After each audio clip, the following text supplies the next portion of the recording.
नमस्कार मित्रांनो, DDM news चॅनलमध्ये आपले सर्वांचे स्वागत आहे। ॲम्ब्युलन्सने धडक दिल्याने दोघाचा झाला मृत्यू।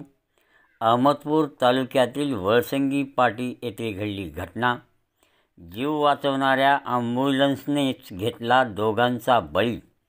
हाडोळती प्राथमिक आरोग्य केंद्राची होती ॲम्ब्युलन्स। ही ॲम्ब्युलन्स एवढ्या गतीने नेमकं चालली होती कुठे? कोणता सिरियस पेशंट या गाडीत होता? गाडी ही चालकाचा मुलगा चालवत होता अशी प्राथमिक माहिती आहे। प्राथमिक आरोग्य केंद्राच्या CCTVत गाडी कोण चालवत होतं याचा होणार उलगडा।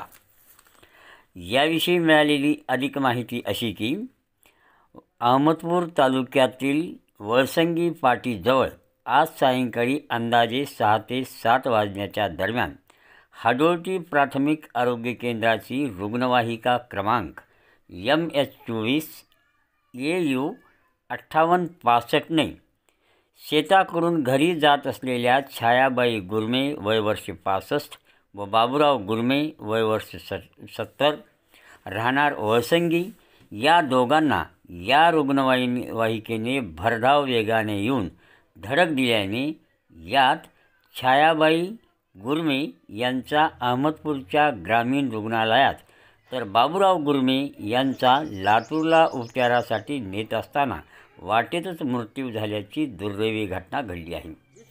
ही रुग्णवाहिका सायंकाळच्या वेळेस नेमकं कोणत्या कामासाठी एवढ्या भरधाव वेगाने जात होती?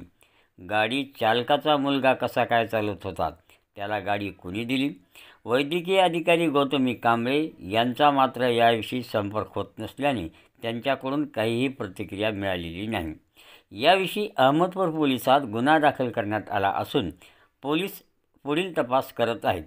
आरोग्य विभागाच्या वरिष्ठ अधिकाऱ्यांनी या घटनेची गंभीर दखल घेऊन प्राथमिक आरोग्य केंद्रात असलेल्या CCTV फुटेज ताब्यात घेऊन दोषीवर कडक कारवाई करण्यात यावी अशी मागणी नागरिकांतून केली जात आहे।